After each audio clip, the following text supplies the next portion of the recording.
Hi, everybody. I'm Deacon Dave. I'm layperson Lisa. Welcome to the Deacon Dave and Layperson Lisa show. Can't even say We that. mix laughter and joy. Yes, banter and fun.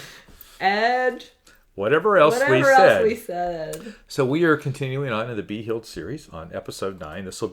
We'll be having a retreat on this, right? And so the question in page 61 and 66, if you are following in your book, is which son are you? So what are we talking about here, Lisa? We're talking about how without a firm identity, as beloved children, we can end up living lives of moral perfectionism, trying to please God, or reckless abandon and self-indulgence, sort of like the prodigal son. Yeah, so you've got the younger brother, right, who went off, and then you have the older brother who stayed and did everything just right, but had sort of a sense of entitlement, right? I think the important thing is that the more aware we are of our shame, I completely said that wrong. Obviously, we're often more aware of our shame, and we identify with our failures and our weaknesses, which come from our wounded self-image. So let me just say that again. A lot of times we find ourselves in our shame, right? And that's what we identify with, our failures and our weaknesses, because we have a wounded self-image.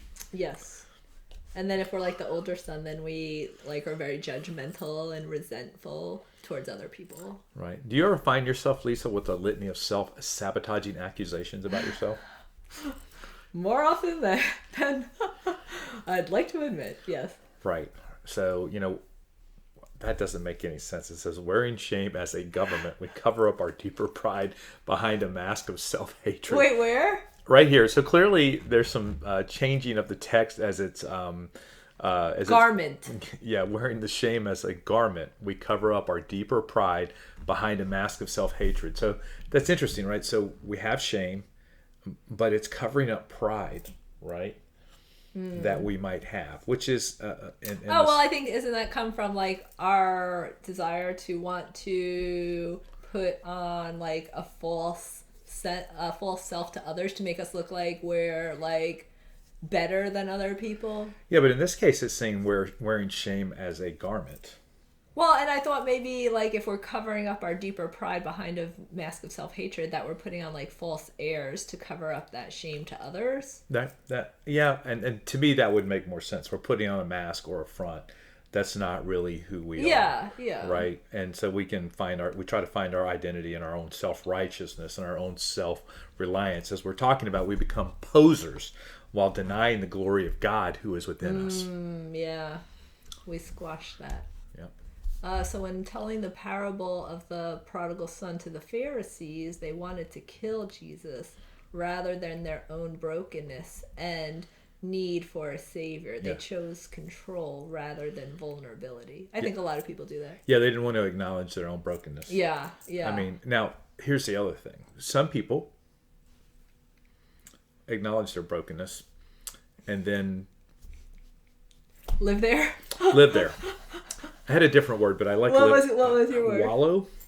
Okay, all right. But that sounded terrible. So I like live in. But look, can't we all do this? I like to pick on Lisa, but the reality of it is we can all sometimes choose to live in that brokenness. Yeah. Which is the opposite of what the Pharisees did. Right. So a lot of times we may feel like we have to measure up to God's standards, okay, so that we can be more lovable. Living under the law, if you will, is kind of what that is.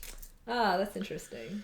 Yeah. Because isn't that kind of like what the Pharisees were all about too? They were so tied up in the laws that it's what you were doing. It wasn't about relationship, but about what you were doing. Checking the boxes, doing everything. Right. Wearing your phylacteries and all of that stuff. Putting the powder on your face when you're fasting. Yeah. Now this one here is one. We can often project these same sort of standards on others in life. So remember, in prior spiritual mentoring classes I've had, it's whatever you have a problem with someone else. Oh, the mirror. In a lot of ways, mirroring. Yeah, that's the same. The thing that irritates you about somebody is the thing that you need to work on too. Exactly. Yeah, I mean, we can become blinded by pride and fail to face what is in the depth of our heart. And we also often suppress shame and hurt by hiding behind a false image. Which is what we were talking That's about. what, yeah, we've been That saying. one sentence was messed up, and it totally messed us up, right? But It's- I think we recovered. Yes, we did. And I think it's a wasted effort for us to try to find lives through ourselves. Because, like we said, we're not the sum of weaknesses and failures or successes and religious practices. We are much more, Lisa. We are. Beloved children of God. I am Deacon Dave. I am layperson Lisa. See you later. Bye.